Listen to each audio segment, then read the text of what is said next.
بسم اللہ الرحمن الرحیم۔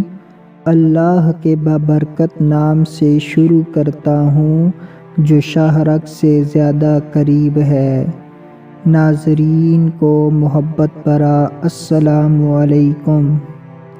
آج کی اس ویڈیو میں ہم پیران پیر شیخ عبدالقادر جیلانی رحمۃ اللہ علیہ کی کرامات کا ذکر کریں گے۔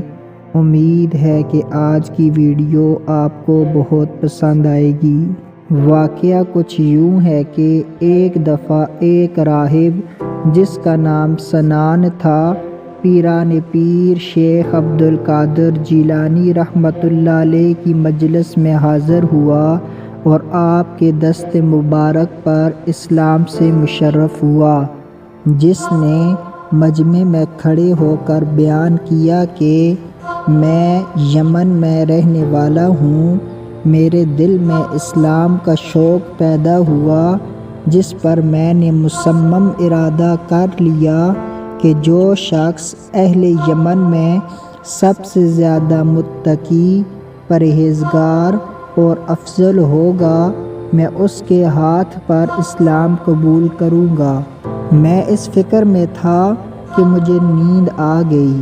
میں نے حضرت عیسیٰ علیہ السلام کو خواب میں دیکھا۔ حضرت عیسیٰ علیہ السلام نے فرمایا، اے سنان، تم بغداد جاؤ اور شیخ عبدالقادر جیلانی رحمۃ اللہ علیہ کے ہاتھ پر اسلام قبول کرو، کیونکہ وہ اس وقت روئے زمین کے تمام لوگوں سے افضل ہیں۔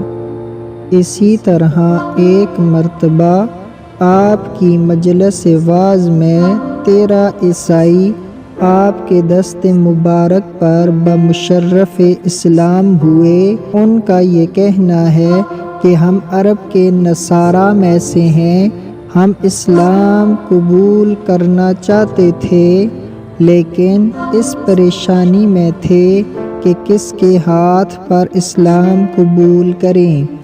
اسی اثناء میں غیب سے آواز آئی، تم لوگ بغداد جاؤ اور شیخ عبدالقادر جیلانی رحمۃ اللہ علیہ کے ہاتھ پر اسلام قبول کرو، کیونکہ اس وقت جس قدر ایمان تمہارے دلوں میں ان کی برکت سے بھرا جائے گا، اس قدر ایمان تمہارے قلوب میں بھرا جانا اور کسی جگہ پر ممکن نہیں ہے۔ اس لیے ہم بغداد آئے اور پیران پیر شیخ عبدالقادر جیلانی رحمۃ اللہ علیہ کے ہاتھ پر اسلام قبول کیا۔